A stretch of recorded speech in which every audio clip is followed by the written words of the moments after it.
Good afternoon, everybody. I hope your day's going well. This week we're focusing on what was going on in the world after World War I. Thus far, we've looked at what was going on in Russia after World War I, and what was going on in India, and what was going on in the sick old man, the old Ottoman Empire, and we looked at China, looked at Japan. Today we want to focus on Western Europe and Central Europe, and we also want to look at the United States.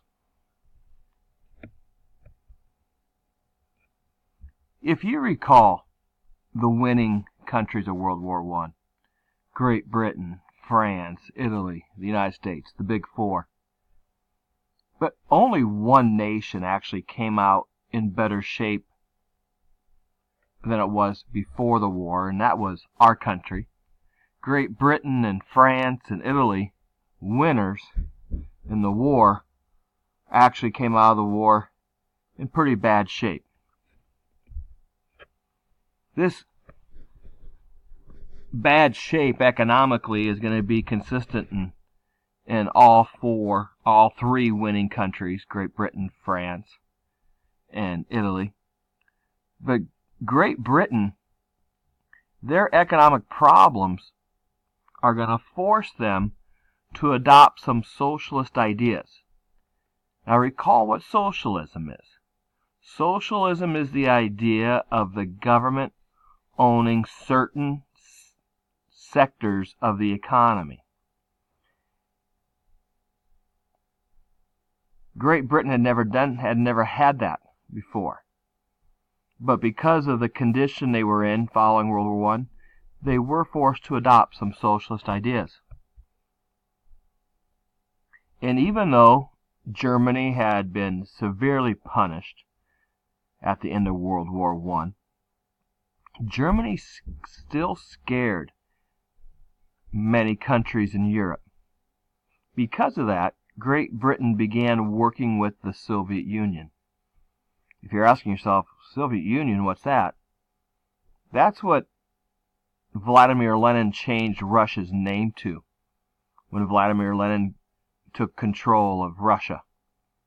And why would Great Britain, which totally disapproved of what had happened in Russia, why would they work with Russia? Because they feared Germany more than they feared Russia. As all this is going on, Great Britain continues to have problems with Ireland. Recall that Ireland was part of the United Kingdom, or Great Britain, but more and more people in Ireland were becoming active in the resistance that would eventually lead to Irish independence. So after World War I, Great Britain's a winner, but yet they're hurting economically and developing a relationship with the Soviet Union, even though they don't trust and don't like, because of their fear of Germany. Let's look at what's going on in France. France is another winner. But just like Great Britain, France was hurting economically. And France was scared of that nation to its east, Germany. Remember, Germany's been punished. Germany's been punished severely as a result of World War I. But again, just like Britain, France was very, very, very nervous about their neighbor. So nervous that at the end of the war, well, just like any country, France reduced the size of their military, but not by much. France kept a large army. They wanted to be prepared. And they also formed a fortification along the French-German border. They were proud of this fortification. They called it the Maginot Line. And it had bunkers and cannons and barbed wire and landmines. It was going to stop a future German invasion of France. So France kept a large army. They built their proud Maginot Line along the German and French border, all because they're worried about what's going to happen to Germany. And they also formed many alliances. Again, rather have more friends in case something were ever to happen and Germany was to rise again.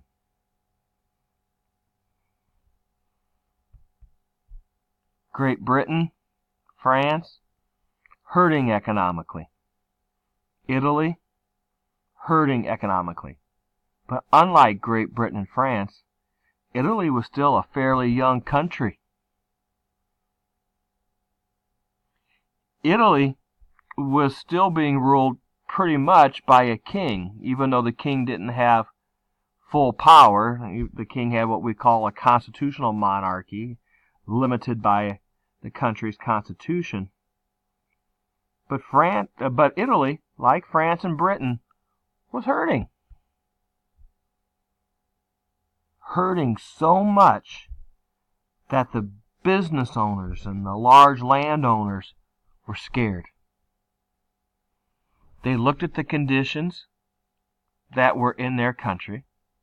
They looked at what had happened in Russia, and they feared what had happened in Russia might happen in their country.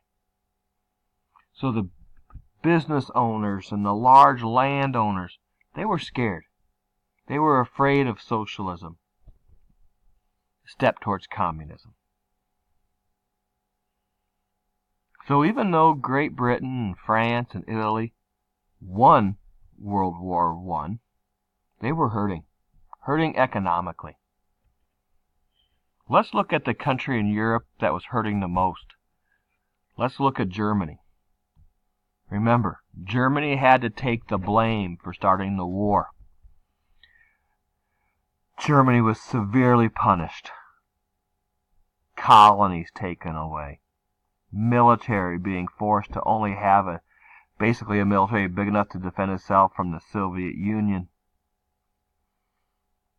Alsace and Lorraine being taken away, full of natural resources. The Rhineland not being allowed to be militarized. All that access to raw materials, gone. Then on top of it, remember, Germany had to pay the bill for World War I. They had to pay reparations. Great Britain, France figured out how much the war cost them and sent Germany the bill. Now, if you recall in World War I, Germany was ruled by Kaiser Wilhelm. By the end of the war, the Kaiser had left. Germany was now under the leadership of a democratic government. And remember, we've talked about democracy. It's slow. And it's not very popular. This is the government, the Weimar Republic. This is the government that signed the treaty. Signed the treaty that severely punished Germany. Many Germans look at their government and see it as weak. Almost see it as a traitor.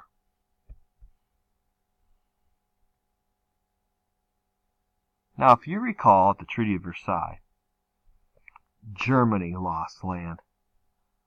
Austria-Hungary lost land. The Ottoman Empire lost land. And Russia, because they had pulled out and become a communist country, lost land. Let's look at what was going on in those newly created countries. See all the countries in purple? Those were all brand new countries after World War I.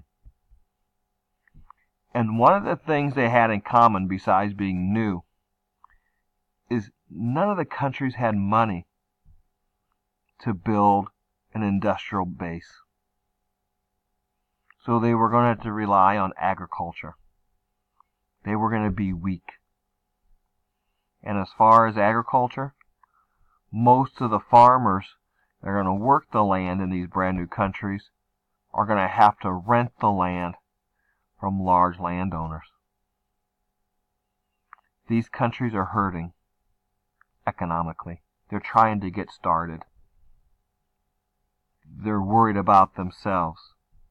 So they begin something that makes sense, but ultimately it's going to hurt them.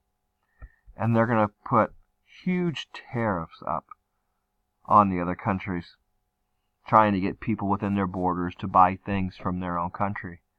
But what's going to hurt these new countries is it's actually going to limit their trade. In a time when they should have been trading more with other countries, they were trading less. You and I, we live in a pretty cool country. There's so many different ethnic groups living in the United States, but yet we're all proud to be an American. Nationalism, though, was still a problem in Europe. See that brand new country of Yugoslavia? Yugo basically meaning many Slavic people. There were people living in Yugoslavia that still weren't happy, even though they were no longer part of Austria-Hungary. People like the Serbs, people like the Macedonians, people like the Slovenes and the Croats. They didn't want to be in a bigger country. They wanted their own. Czechoslovakia is an interesting country. The two main ethnic groups, the Czechs and the Slovaks, they got along pretty well. But there were still ethnic groups that wanted more control over their lives.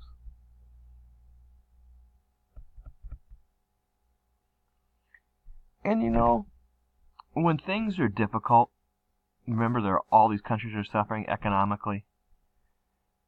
These countries are brand new. We all know what's like when it's brand new. It's difficult. And when things don't go well, we tend to want to blame. We want to tend to look and find something we can blame things on, and blame things on something that's different. Europe is dominated by Christians. There was a group of non-Christians living in Europe that had been focused upon before, and that's the Jews. Anti-Semitism is basically being anti-Jew. And many people looked at what was going on in Europe and blamed the Jews for it. Why? Different. Using them as an scapegoat. As we've mentioned several times, we live in an amazing country. Democracy isn't easy. It's slow. And when things are bad, things are tough, a slow-moving government can be very frustrating. But democracy's cool. You and I picking the leaders. So these 15 new countries, they all try to form democracies. But the people within these countries, they want action. They want things done quickly. That's just not going to happen in a democracy when people vote and people discuss and people compromise. So eventually, almost every one of these brand new countries is going to turn to some form of a dictatorship. Hungary as early as 1919, Poland in 1926, Austria in 1933. One person making the decision is a lot faster than millions of people making a decision.